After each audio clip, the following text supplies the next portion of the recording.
Welcome to the Chronicles of Lost Relations. Before we dive into today's narrative, we want to share that a friend of ours has launched a YouTube channel where he has taken on the tale of snipers' struggle for survival and presented a unique interpretation of the story. Kindly visit his channel. You'll find the link in the description box. So, make your way over there and lend a hand with a like and a subscribe. Let's dive into today's tale. This situation transcends the actions of an unfaithful spouse. It delves into the depths of betrayal from all angles. The ones closest to me, my confidants, the individuals I believed would always support me. I've experienced a great deal, and if you're seeking guidance, I suppose I should begin at the start. Lana, age 29, the lady I believed would be my eternal companion. 7 years ago, we crossed paths at a gathering hosted by a friend we both share. The moment I stepped inside, I felt an overwhelming sense of not belonging. Social gatherings don't really suit me. Casual conversation, a haunting experience. I would have preferred to be at home, immersed in a random tech project or enjoying some video games. However, my friend persuaded me to join in, insisting that I should stop retreating into my shell. There I stood, uncomfortably positioned by the snack table, ticking off the seconds until my escape. Suddenly, Lana made her entrance. She possessed an undeniable charisma, a magnetic aura that drew people in and made them eager to engage with her. She was not merely beautiful. She possessed an irresistible allure. Vibrant laughter, grand gestures, and tales that captivated the entire audience, leaving them eager for more. She transformed a gathering of unfamiliar faces into a warm reunion of long-lost companions. Is it someone like that? Are you paying attention to someone like me? Absolutely not. But she actually did. She approached me confidently, snatched a handful of chips, and flashed a sly smile. It seems as though you're attempting to blend in with that wall. I let out a soft laugh, feeling a touch of embarrassment. Is it really that clear? With a playful smirk, she popped a chip into her mouth, savoring the moment. So, parties aren't your thing? It's not exactly my cup of tea, I confessed. So what brought you here? I simply shrugged. Influence from others. And you? She smiled broadly. Likewise. But, at least there are some tasty treats. That was the end. And so it began. We spent the entire night in conversation, and for the first time, I felt completely at ease. We shared our numbers before parting ways, and the rest, I believed, was a moment that would be remembered. 1 year later, we decided to share a home. It simply felt right. My parents took to her right away. My mom couldn't help but rave about my good fortune, and my dad, typically reserved, surprisingly engaged in conversations with her. That was uncommon. He had always maintained a certain distance. Yet with Lana, he revealed his true self. She blended in with my friends effortlessly, perhaps even more seamlessly than I did. And the individual she connected with the deepest? Sean has been my closest companion since our high school days. The person who stood by me during every heartbreak, every sleepless night of turmoil, and every foolish choice I've ever encountered. He attended a different college than I did, yet that made no difference at all. We maintained our visits, made calls, and stayed connected as if everything remained the same. He was the type of companion who would lend a hand during a move, insisting that the only payment he would accept was pizza. He was part of the family. Upon meeting Lana, an immediate connection sparked between them. Initially, I believe it was wonderful. My closest companion and my partner getting along? What could possibly surpass that? Both had vibrant personalities that could illuminate any space, often exchanging playful banter and teasing me with their jokes. It always seemed like I was included in a way. It was simply enjoyable. After 3 years, I decided to propose to Lana, and Sean was the very first person I shared the news with. Finally, he smiled, wrapping his arms around me in a warm embrace. You both complement each other beautifully. He even assisted me in selecting the ring. Lana was absolutely enchanted by it. She remarked that it was precisely what she would have selected for herself. I recall a sense of pride, a certainty that I was choosing the most significant path of my life. The initial years of marriage were wonderful. Lana was immersed in the world of fashion at a boutique, while I toiled away in the realm of IT. Extended hours and challenging assignments, Yet my priority was to ensure our stability. It involves not only us, but also my parents. We didn't have a lot, but we made it work. Then Lana began to despise her job. She returned home, her spirit weighed down by challenging customers and tough shifts. One day, she resolved that she could no longer tolerate it. I seek to discover what truly ignites my enthusiasm. One night, she confided in me. I acted without a moment's pause. Then just leave, I said. We'll find a way. And we certainly did. She explored various projects, staying occupied while I worked additional hours to ensure our well-being. Sean remained a significant presence in my life, despite our reduced time together. Yet when we finally did, it felt as if time had stood still. Then Sean began to drop by when I was out. Initially, it was uncommon.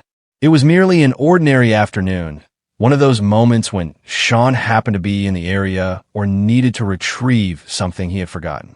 It's nothing to worry about. Lana would bring it up nonchalantly, saying something like, "Oh, Sean stopped by earlier." I attributed it to mere chance. Perhaps he found himself with some spare time, or maybe he simply enjoyed our company. It did trouble me somewhat, yet I set it aside. Subsequently, his visits increased in frequency. What began as 3 times a week gradually evolved into 4 and then 5.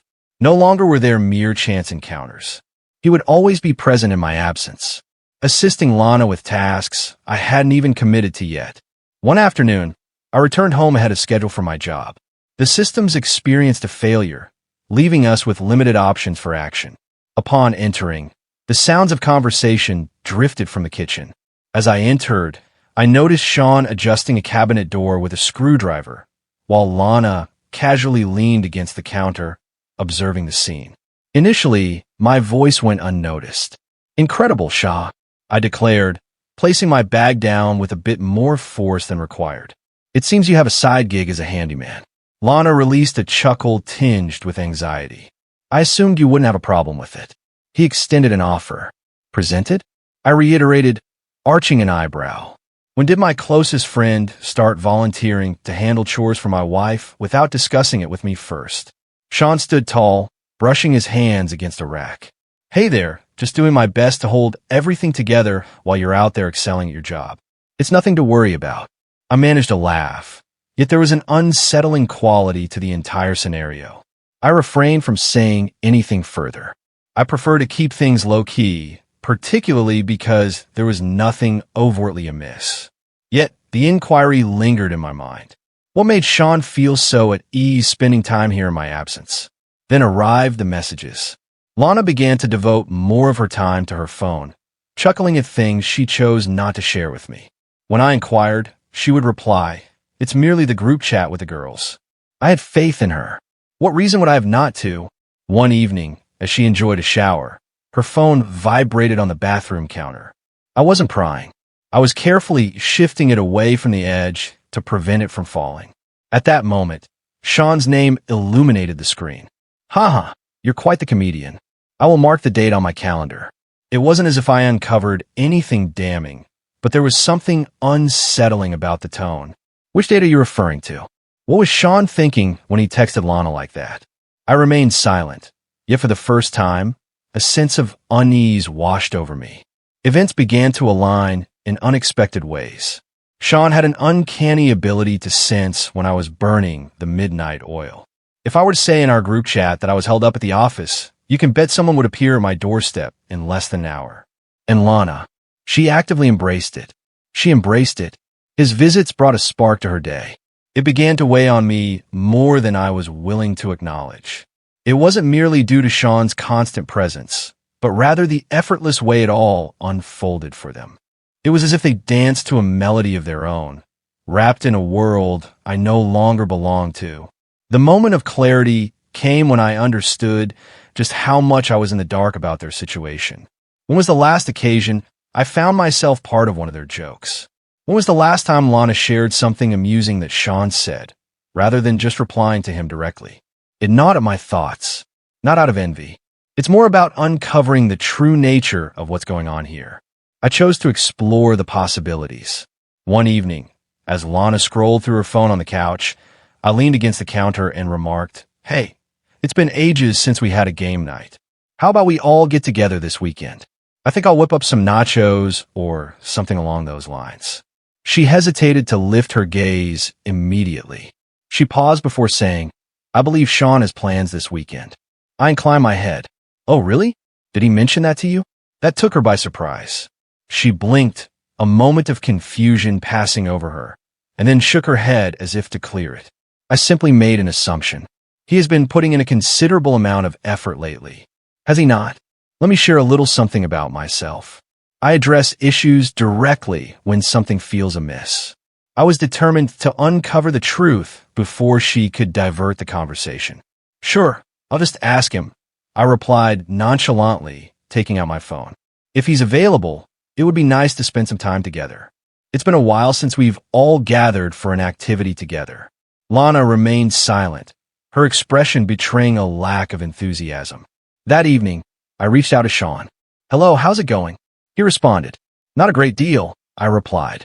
Hey, I'm considering hosting a game night this weekend, reminiscent of our good old days. Are you in? After a moment of silence, he replied, Sure, man, let's go for it. This weekend is wide open for me. I've been wanting to catch up for a while now. Fascinating. Clearly, he wasn't as occupied as he claimed to be. As the weekend approached, an unsettling feeling lingered in the air. Lana seemed more reserved than normal, hardly participating in the dialogue. Sean, despite his typical charm, appeared to be more subdued as well. I observed them intently, searching for any signs of inconsistency, hoping that my instincts were mistaken. They shared a series of fleeting looks that eluded my understanding.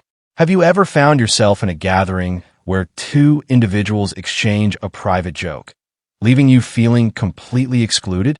It truly felt that way. In the midst of the night, I inquired with Sean regarding his job. Just casual conversation among friends. Just as he was about to respond, Lana interjected. Oh, he's been excelling lately, so occupied with that new endeavor. Sean shot her a sideways glance that seemed to convey a wordless message to keep quiet. What she said wasn't even that strange. Her words flowed with such conviction, as if she were voicing his very thoughts. Once Sean departed that evening, I confronted Lana directly about it. You both appear to be quite connected lately, I remarked, maintaining a tone that was both casual and straightforward. She gave a slight shrug. You're conjuring up illusions. Sean is your closest companion. What makes you consider that? I set it aside for the time being, yet my instincts were shouting that something was amiss. I haven't been able to prove it just yet, but I refuse to let this go unnoticed. I chose to continue observing, to remain attentive. If there was something unfolding between them, I was determined to uncover the truth. Initially, I reminded myself to proceed with caution. I was hesitant to make assumptions and potentially appear as an overly suspicious partner. However, the deeper I delved, the more inconsistencies emerged. Lana had a certain glow whenever Sean entered the room, her phone buzzing with messages she insisted were from her friends, and somehow, Sean always appeared to know the precise moments I would be out of the house. Approximately a week following our uncomfortable game night, I returned home to discover Lana perched on the couch, absorbed in her phone. Sean stopped by earlier, she remarked nonchalantly, her gaze fixed elsewhere. Oh, really? What is the purpose? I inquired, making an effort to maintain an even tone. He merely needed to pick up something, she remarked, dismissing it as if it were inconsequential. Yet, something deep inside me was suggesting a different path. What was it that compelled him to always reach for something? What was it that he was frequently leaving behind, necessitating his visits several times a week? I chose to reach out to Sean later that evening, simply to check if his narrative aligned with what I had heard. Hey there, Lana mentioned you dropped by earlier. Is everything all right? He paused for a brief moment before responding, Oh yeah, I just left my sunglasses behind last time. The moment of doubt revealed everything I needed to understand that something was amiss. Sean always acted without a moment's doubt. He had a way with words, effortlessly weaving jokes and tales into every conversation. The silence revealed his struggle to conjure a convincing response. Yet, I remained without evidence. A few days later, the breakthrough arrived. Lana mentioned she was heading out for dinner with friends, which was quite typical. She adorned herself, applied fragrance, and hurriedly exited the house. The sound of a notification buzz caught my attention, making me reconsider my earlier indifference. That phone didn't belong to me. It rested there, on the counter, belonging to her. She'd forgotten it. Regrettably, I found myself compelled to take the next step, driven by an insatiable curiosity. I accessed her phone. It was simple. She relied on the same passcode across the board and accessed her messages without hesitation. Indeed, a multitude of messages existed between her and Sean. Many of the writings appeared innocuous, at least at first glance. Light-hearted exchanges, quirky memes, and casual conversations about the weather. As I continued to scroll, a pattern began to emerge. Late-night messages, those that vanished in the midst of our exchange, and a collection of ambiguous phrases that leave a knot in my stomach. Then I came across a message that left me utterly stunned. It was a message from Sean, eagerly anticipating what was to come later. At the same hour, in the same location. I gazed at it, my thoughts whirling. At the same hour, in the same location. What was that supposed to signify? I was completely in the dark about what this place might be, but I refused to let it slip away. I initially considered looking at Lana's calendar app. She paid careful attention to her scheduling. I thought that if they had been gathering in a consistent location, there could be a hint to uncover. Indeed, I discovered a regular commitment, occurring bi-weekly at 7:30 p.m., designated as gym night. However, consider this. Lana lacked a gym membership altogether. That alone didn't suffice to demonstrate anything. However, I continued to delve deeper. Although her phone had location history disabled, the Google Maps app still retained a record of her recent searches. Upon opening it, I noticed a hotel in the vicinity marked as visited just 2 days prior. A chasm opened within me. I was completely unaware that she had departed the house 2 days prior. Nevertheless, I refrained from making hasty judgments. Perhaps she was rendezvousing with a friend for coffee at the adjoining cafe. Perhaps I was reaching for something elusive. Yet a thought crossed my mind. Once, during a road trip years ago, Sean and I found ourselves at that hotel. He was well acquainted with it, and it wasn't the sort of location one would visit without a purpose. I chose to put my hypothesis to the test. I launched a browser on my laptop and began exploring local hotels, accessing their reservation systems. After some experimentation, I located the hotel and selected the option to find my reservation. Utilizing Sean's email address, which has remained the same since high school, I entered a few conjectures for recent dates. Exactly. There it stood. A booking made in his name for a room the previous week, and yet another for that same evening. I felt as though I had been struck with a sudden jolt. This was not mere paranoia. This was genuine. My hands trembled as I reached for my keys and made my way to the door. My thoughts surged with inquiries I wasn't certain I desired to resolve. As I drove into the parking lot, uncertainty filled my mind about what awaited me. A part of me wished I could be mistaken. This must be a colossal mix-up. Yet in that moment, my gaze fell upon them. Lana and Sean strolled out of the hotel lobby side by side. She clung to his arm, and they appeared at ease. Excessively cozy. I emerged from my vehicle and called out for Lana. Her expression was a blend of astonishment and remorse. Sean appeared utterly bewildered, frozen in place as if caught off guard. I stood there, observing them, my closest companion and my spouse, entangled in a moment of betrayal. My hands shook with uncertainty. My breaths were quick and jagged, and my heart raced with such intensity that I feared it might shatter my ribs.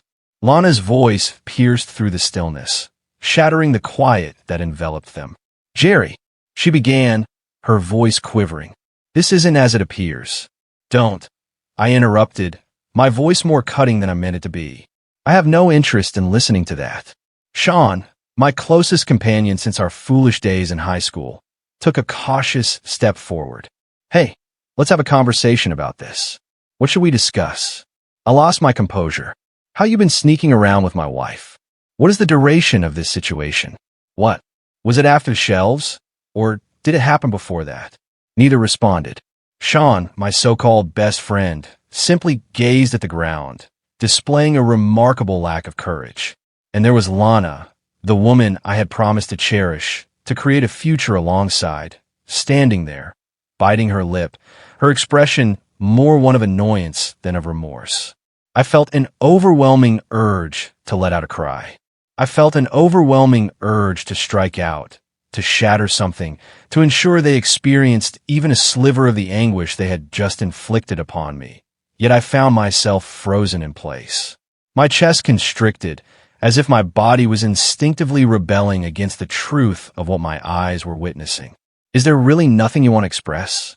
I inquired, my voice trembling with the burden of my feelings. Sean finally looked up, but instead of guilt, his expression contorted into something pitiable, as if he were attempting to convey sympathy. "Jerry, my friend, I did not refrain." I interrupted sharply, halting his words. "You didn't do what?" "I never expected you to uncover the truth. I never expected it to cause me pain. For more than 10 years, you've been my closest companion. You were by my side on my wedding day. You said I had discovered my perfect match." My voice intensified, becoming more abrasive. "What on earth am I meant to do with this?"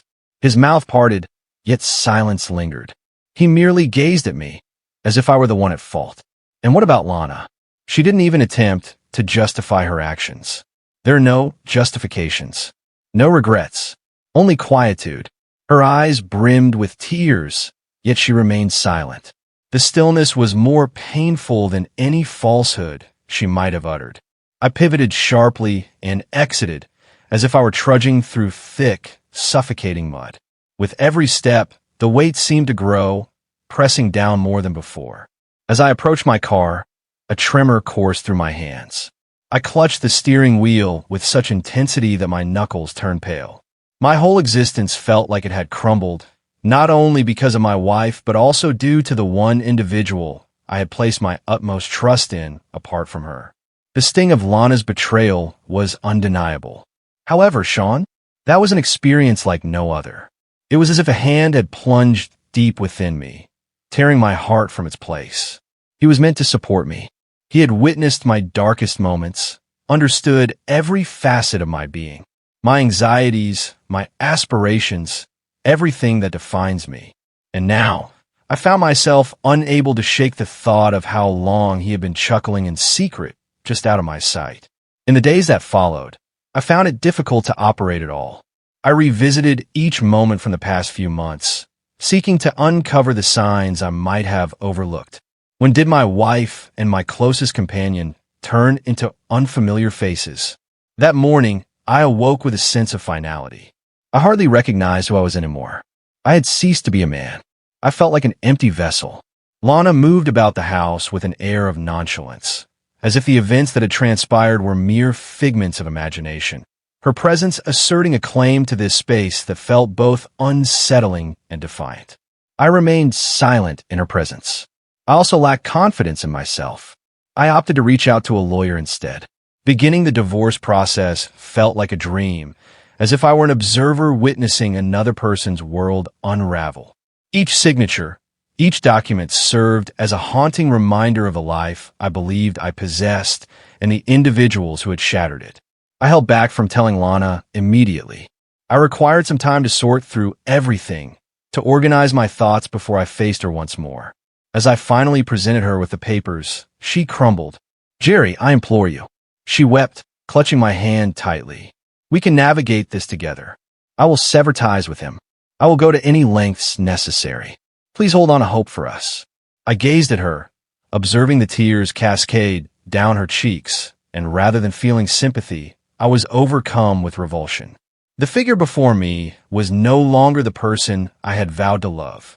She was an unfamiliar presence, a person who had taken all that I offered and crushed it beneath her feet.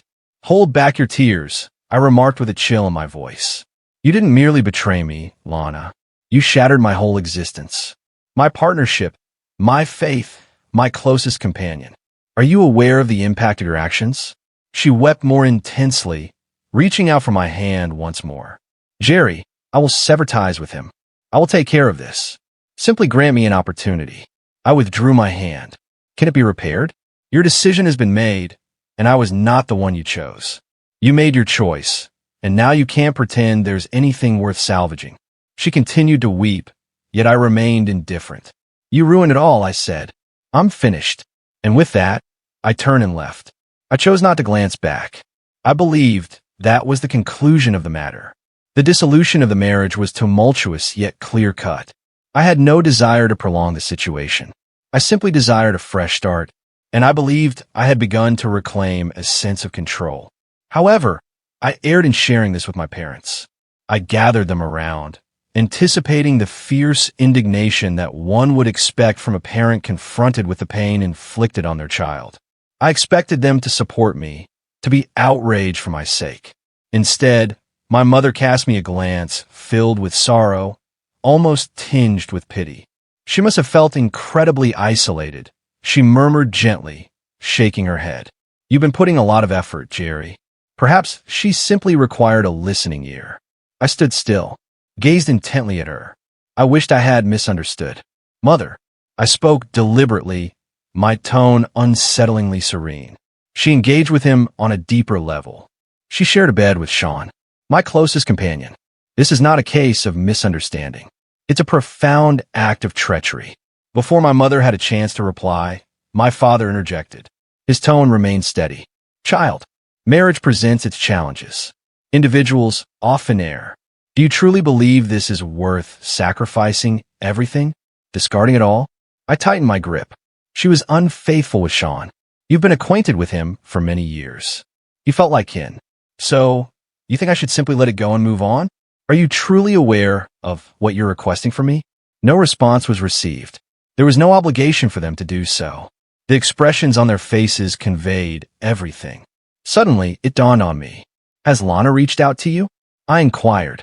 My mother paused, casting a look at my father before giving a slight nod. She arrived in tears, she confessed quietly, as if that clarified everything. And there it stood. Lana was the one who reached them first. Certainly, she had. I can envision how it unfolded. Lana, with her flawless knack for portraying herself as the victim, arriving at their doorstep, tears flowing down her cheeks. She likely portrayed it as though the entire world had conspired against her, as if she were completely out of options. My parents, who embraced her as one of their own from the very first encounter, would have welcomed her with open arms without a second thought. She possesses such a delightful charm, such a considerate gesture. My mom always remarked about Lana. You're fortunate to have her. My father wasn't one for many words, yet even he once referred to her as a gem. Lana was acutely aware of their perceptions of her, and she leveraged that knowledge. She must have woven a tale so captivating that they didn't even think to doubt it. Her words echoed in my mind. Nate has been quite aloof lately. He is constantly busy, leaving me with a profound sense of solitude. Sean aimed to offer his support, yet the situation became muddled. Lana excelled in this area. She had an uncanny ability to win people over, how to convince them of whatever she desired. She wept just enough, spoke the perfect phrases, and allowed my parents to weave their own interpretations into the silence. And they devoured it eagerly. To them, she was not an unfaithful partner.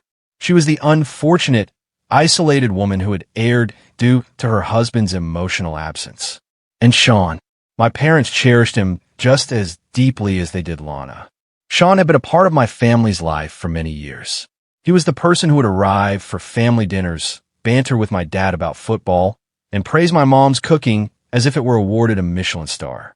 He was the well-behaved child, the individual they relied upon to consistently make the right choices.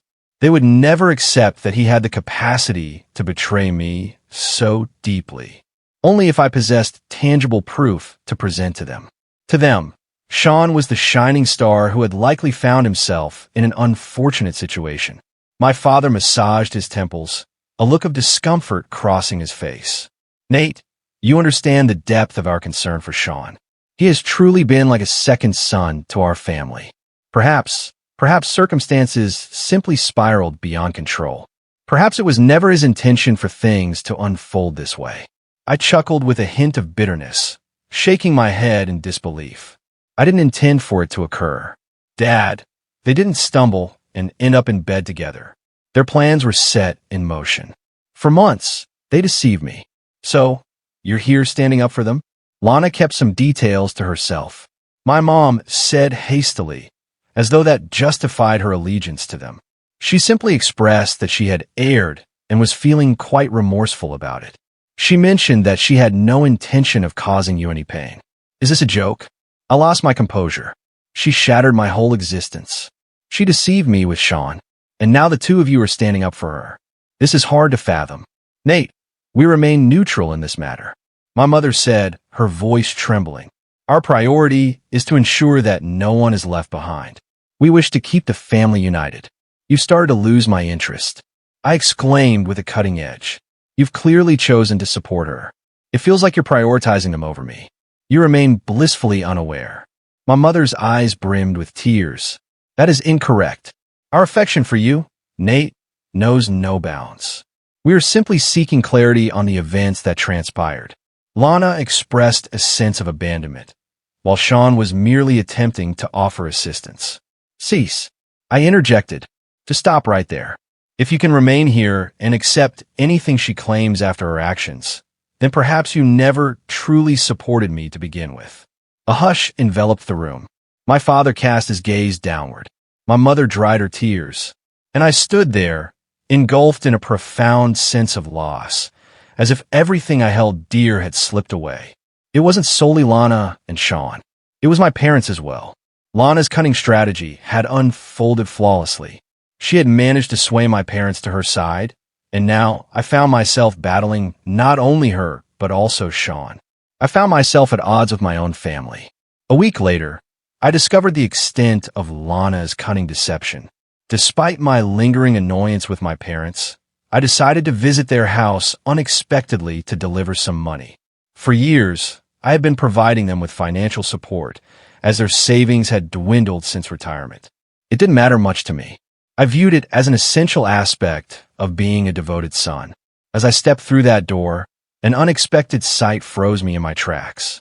Lana and Sean sat at the dining table alongside my parents, sharing laughter, sipping coffee, and behaving as if they were kin. For a brief instant, I found myself frozen, gazing intently at the unfolding tableau. My father was laughing at something Sean mentioned. Lana's cup was being refilled by my mom, and the two individuals who had deceived me stood right at the heart of it all, as if they were meant to be there. They were completely unaware of my approach. I struck the table with such force that the mugs trembled. What on earth is this? I insisted, my tone piercing and resonant enough to disrupt their insincere little gathering. All eyes shifted in my direction, and the warmth of their smiles faded away. My mom appeared taken aback, as if she had been discovered pilfering cookies before the meal. My dad quickly looked away, steering clear of any eye contact. Lana appeared serene. What about Sean? Sean wore a sly grin. Nate, now is not the moment, Sean remarked, reclining in his chair as if he were the master of the domain. The nerve was simply astonishing. My blood simmered, and I sensed the fury rising within me. Is this not the right moment? You find yourself in my parents' home, at my family's table, having betrayed me with my wife, and you believe you can suggest that this isn't the right moment? Sean folded his arms and gave a nonchalant shrug. We were simply having a great time, my friend. It's important to take a step back and find your center. Take a deep breath. He truly uttered those words. I was already trembling with fury, but then he had the audacity to say, Look, we're family, Nate. Please consider easing the difficulty for everyone involved. This goes beyond your individual experience. I completely lost it. Kin, do you really believe you belong with us after everything you've done to me? This house is not a place for you. Lana chose to interject at this moment. Nate, our focus is on progress. We never intended for you to discover it this way, but Sean and I. Do not even think about it, I interrupted, my voice firm. Do not even attempt to rationalize this. You shattered our marriage, and now you're here, laughing with my parents as if nothing ever occurred. What's the duration of your planning for this? For how long have you been covertly maneuvering without my knowledge? Sean leaned forward, his grin fading away. Since we were in college, he remarked, his voice devoid of warmth. All motion in the room came to a standstill. My parents fell into silence. Even Lana cast a surprised glance in his direction. Could you repeat that, please? I inquired, my tone hushed and menacing. You heard me, Sean said. Lana and I were destined to be together.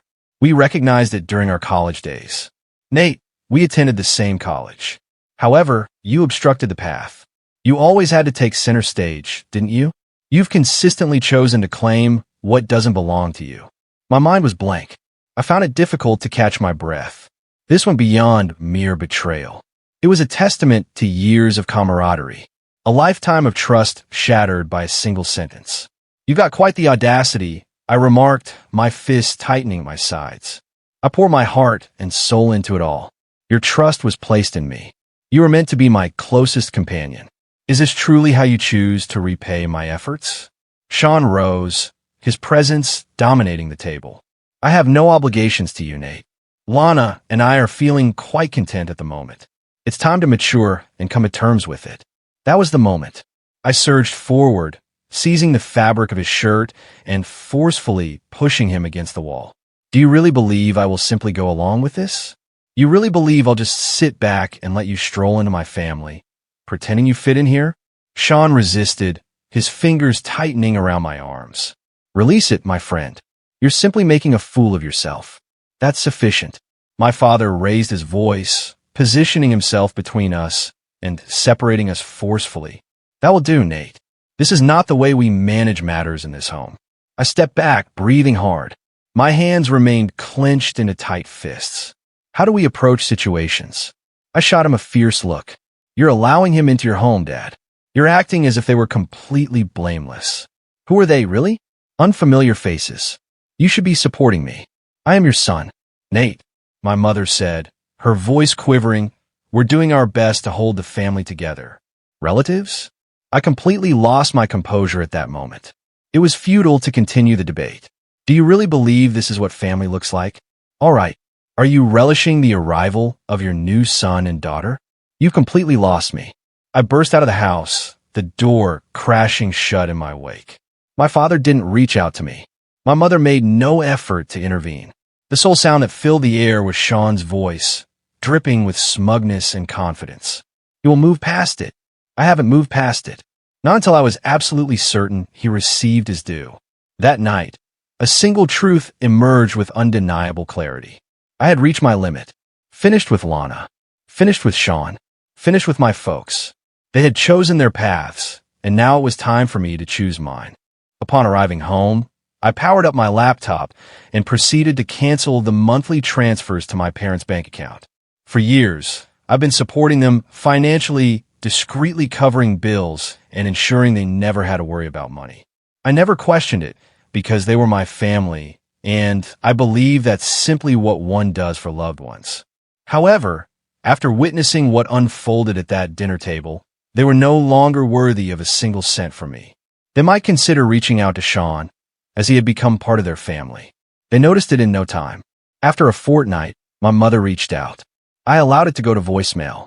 The following day, my father sent me a message. We need to have a conversation. I chose to overlook it. If they wished to create their version of a happy family with Lana and Sean, they could certainly manage it on their own. Yet that fell short. Severing their financial support was merely the first move. Then I shifted my focus to Sean. The arrogant fool believed he had outsmarted me, but he failed to grasp the extent of my knowledge about him. It turns out, Sean's image of being pristine was more of a facade than reality. In our younger days, he had a hand in some questionable business dealings. Nothing significant, yet sufficient to create a mark. If one were to know where to search, and I had a precise idea of where to search, I dedicated several late nights sifting through old files, emails, and conversations. I gathered all the information. Dubious dealings, each instance he had twisted the guidelines at his job, every minor secret hidden away. Subsequently, I forwarded everything to his superior, in a manner that conceals one's identity. The repercussions arrived swiftly. A week later, Sean found himself without a job. The individual who condescendingly advised me to move on was suddenly in a frantic race to balance his finances. What about Lana? She wasn't particularly excited about the transition from warm family dinners to making do with whatever Sean could manage to gather. However, I have more to say. I retained access to several of our joint accounts from the time Lana and I were married. Nothing unlawful, merely minor details she had overlooked to update. I took the necessary steps to secure my possessions and terminated all the subscriptions she was benefiting from without contributing. Netflix, Spotify, and even her beloved meal delivery service all vanished. Is it fulfilling? Certainly. The decisive moment arrived when I contacted a lawyer friend to draft a formal letter, insisting that Lana return the few cherished items she had taken upon her departure, things that truly held significance for me. Initially, she dismissed the letter. However, once she understood that I was unwavering, she had no option but to relinquish them. When I finished, their charming story was falling apart. Sean struggled to secure consistent employment due to the tarnished reputation he had in the industry. Lana found herself with a man who was unable to offer her the support I once did. What's the most exciting aspect? The pressure began to weigh on my parents as well. When the financial assistance ceased, the harsh truth confronted them with unyielding force. Their expenses began to accumulate, and the once cozy retirement I had been supporting lost its sense of comfort. It wasn't long before they arrived at the door. The memory of that day when my parents arrived at my apartment is etched in my mind forever. My mother appeared to be in a state of despair. My father appeared utterly worn out. "Nate," my mother began. Her voice trembled. "We apologize. Our intention was never to cause you pain. May we have a conversation?" I folded my arms. "What should we discuss? Why you selected Lana and Sean instead of me? How you found joy in their actions as they shattered my existence." Her eyes brimmed with tears. "An error was made on our part. Kindly, we are united as one. Please don't exclude us." I released a harsh chuckle. "Relatives? You substituted me with Sean and Lana. Relish them." At last, my father found his voice. "We made a mistake. We believed we were maintaining harmony, yet we ended up losing you instead." I gazed at them intently. "You can't decide when to stand by me. Your decision has been made. Embrace it now." They departed in silence. For the first time in weeks, a sense of control washed over me. I learned about it from some friends we have in common. It was bound to happen, truly. When Sean lost his job and Lana came to terms with the reality of her situation, everything began to unravel quickly. Yet, I never anticipated it would deteriorate to this extent. Lana and Sean engaged in a significant argument. A chaotic, loud confrontation that likely echoed through the entire apartment complex. She was seething over the disappearance of their money. His reputation was in shambles, making it impossible for him to secure another job. That she had tied her fortunes to a doomed vessel. Sean, naturally, had his own interpretation of the tale. He held her responsible for it all, claimed she was the cause of everything going awry. He reportedly shouted at her, "I had a good thing going until you showed up. Had our paths not crossed, this entire situation would have remained untouched." Lana, always ready to stand her ground, retorted fiercely, "Do you believe I've destroyed your existence? You have consistently fallen short, Sean. Your previous attempt was more successful." That was the final straw that pushed him beyond his limits. He broke. This time, it transcended mere shouting. He struck her. Poorly. The sound of crashes and screams pierced the night, prompting concerned neighbors to alert the authorities.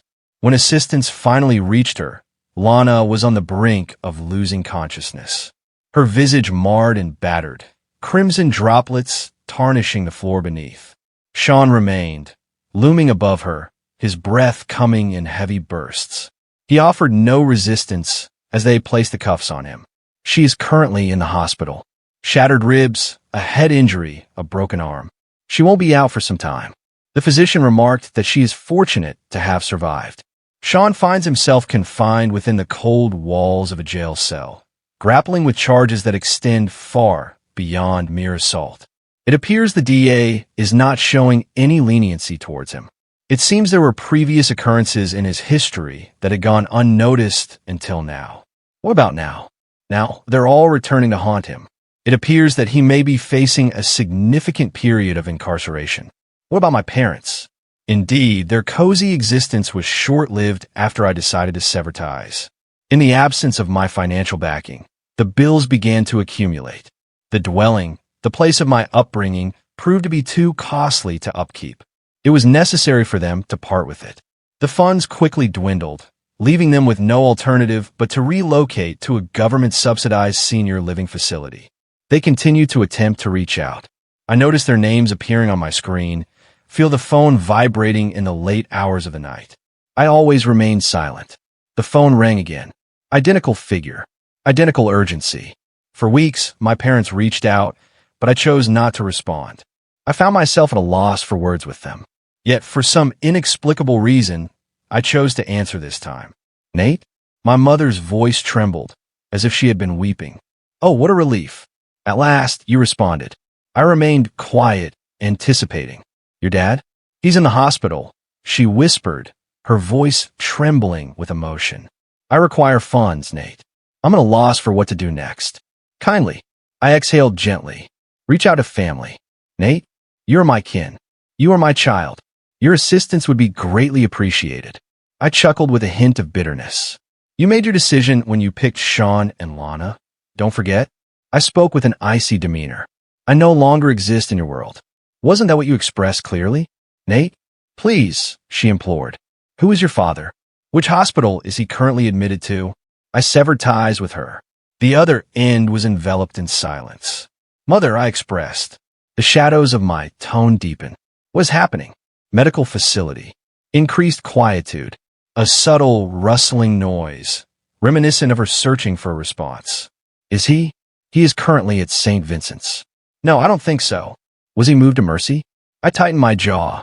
Attempt a more convincing fabrication. She inhaled sharply.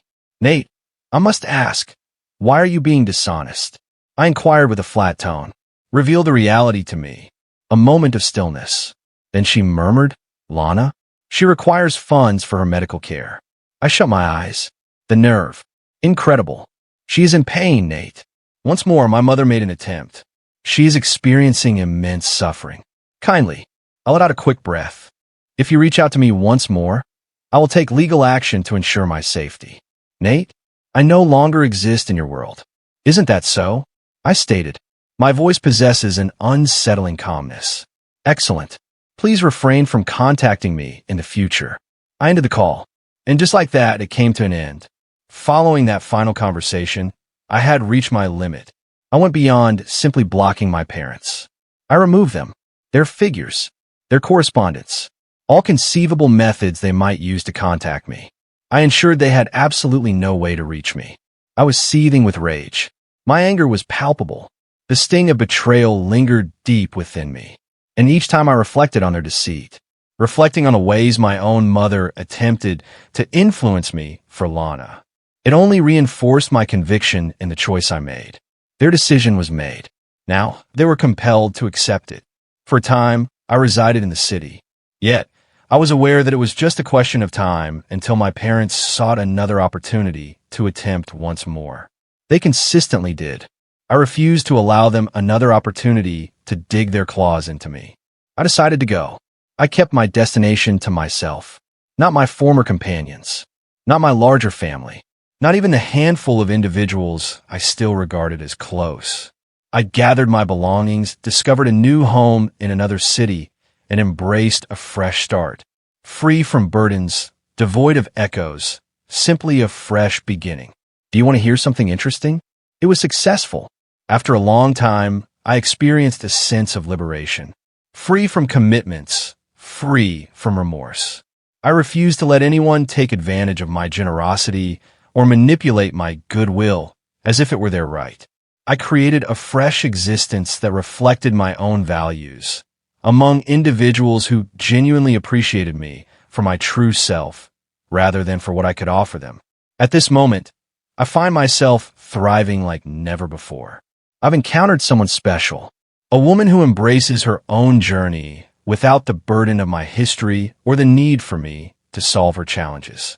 She possesses a gentle spirit. She has a great sense of humor. Above all, she brings joy to my life. For the first time in ages, I'm focusing on what lies ahead rather than what's in the past. I hold no regrets. At last, I am liberated. At last, I have found my tranquility. I feel a sense of joy. Esteemed audience, we invite you to express your opinions in the comments section below. Also, kindly remember to like, share, and subscribe.